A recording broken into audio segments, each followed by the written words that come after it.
the Attitude Era, in my opinion, is the greatest era in the history of wrestling. With it being Crash TV, reality TV, women flashing their tatas in the crowd, kids telling people to suck it. It just was a different time, bruh. It was truly attitude. Give me a hell yeah. You damn right. And in my opinion, the best year of not only the Attitude Era, but in the WWF period is the year 2000. 2000 was on another level when it comes not only to storylines, match quality, a full roster to where everybody's a star. 2000 was the pinnacle of the Attitude Era for the WWF. And damn near every pay-per-view was a banger, from the classic rivalry between Cassius Jack and Triple H, to The Rock win the title in the spring, to the feud between Kurt Angle and Triple H in the summertime, to Austin coming back in the fall, ending off with the classic, unforgettable six-man Armageddon Hell in a Cell that was unhinged and crazy, to where Rikishi got thrown off a Hell in a Cell into a bale of hay. Like I said, 2000 was a different time. The only thing that wasn't great about the year 2000 was the end-all be-all, the showcase of the Immortals, WrestleMania 2000. Somehow, in the midst of having these great stories and pay-per-views, somehow WrestleMania 2000 got done dirty. WrestleMania 2000 sucked. It sucked then, it sucks now. But the question is why? Why was it so bad? Why wasn't it as good as the other pay-per-views? Well, we're gonna break it down right now.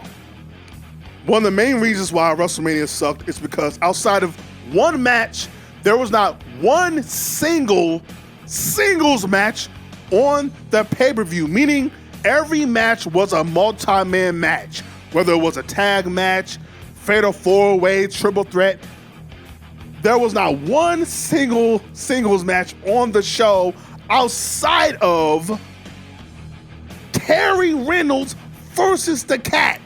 I'm gonna say that again for the people in the back. The only singles match on WrestleMania 2000 was Terry Reynolds versus the Cat.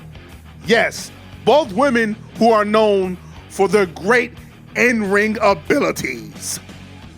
So yeah, by having every match being a multi-man match, you can't get a real flow.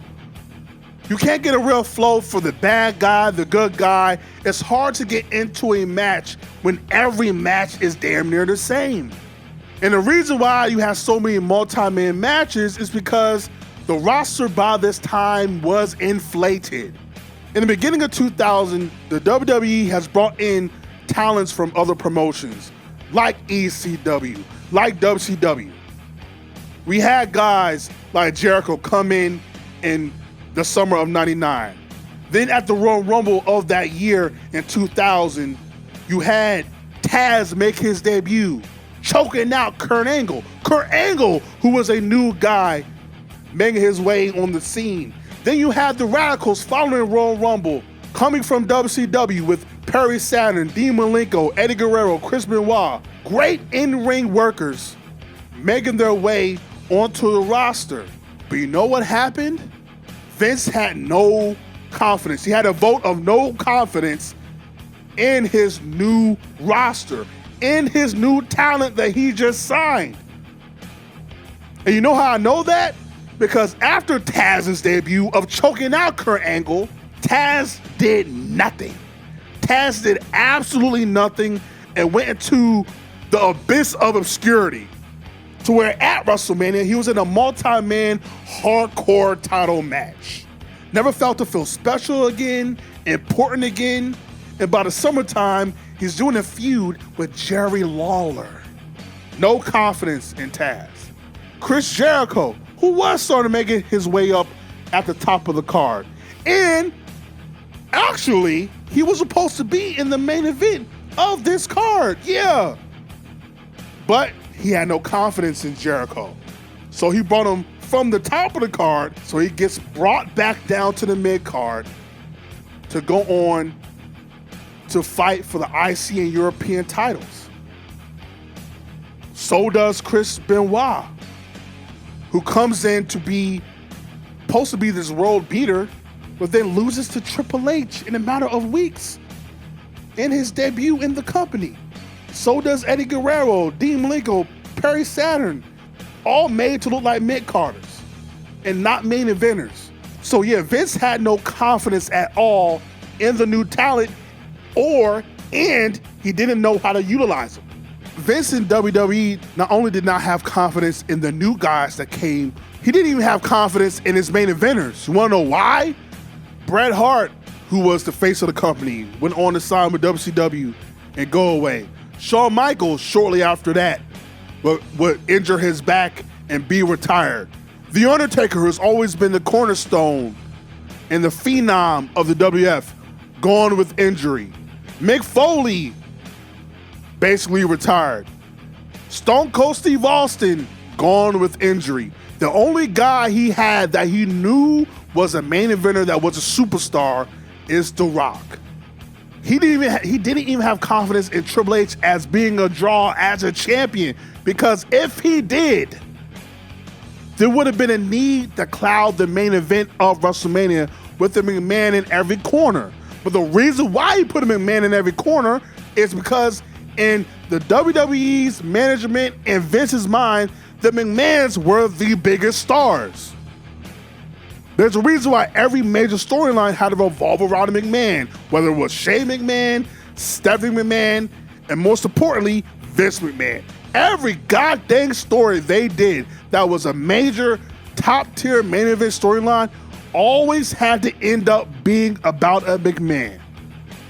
Just look at the past year, from the higher power to Triple H marrying Stephanie McMahon, to the Rock. Like, everything always had to deal with the McMahon. Everything. So of course they put a McMahon in every corner, but nobody cared to see that because we didn't care about them. We cared about the wrestlers. We cared about the actual talent. But again, Vince McMahon did not have confidence in Triple H at that time as a draw, because if he did, then the main event of WrestleMania would have been what everybody wanted, everybody thought it would be, and everybody still thinks it should have been, which is Triple H versus The Rock. Everybody knew in their heart of hearts it had to be the main event. It's the only main event that makes sense.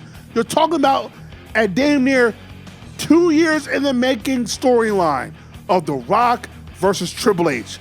It's not that hard. It's easy booking. But they overthought it, and again, they didn't have confidence in Triple H as the guy. But all of that could have been washed away. Fine, do your McMahon in every corner. Hell, bring back Mick Foley, who's supposed to be retired just a month prior. Bring in Big Show, fine. But then, after all that, you don't have The Rock win. How is that possible? The Rock, who's been the face of the company next to Stone Cold for the past year. The Rock, who's in commercials, doing music videos, on SNL, doing movies. This guy, you decide not to crown him and give him the world title after losing it for a year? How does that happen? How? It makes no sense. They don't, and they say, well, we'll just pull off for a month. We're gonna have Vince McMahon, who in storyline was distraught that Triple H married his daughter and then damn near killed him. He comes back and then sides with the nigga that married his daughter to screw over the guy that's been the face of your company? All because he wanted an apology? Or he wanted some type of acknowledgement like Roman Reigns? Like, it made no sense. So for the first time in 16 years, a heel champion ends WrestleMania. Then when you look at Backlash 2000, everything on that pay-per-view was what should have been at WrestleMania. Like, nobody looks at WrestleMania 2000 fondly outside of the great start of the trilogy of matches that Edge and Christian, the Dudleys, and the Hardys will have for the tag team championships in a ladder match, which really was technically a TLC match. But it was TLC before TLC. We don't want no scrubs though. I ain't too proud to beg. But what about your friends? I really could do this all day. RP Left Eye.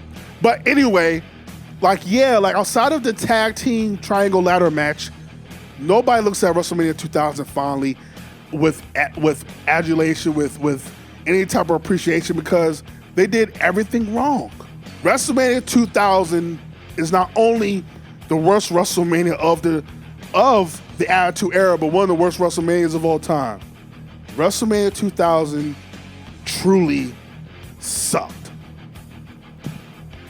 I'm the best. I'm the best in the world.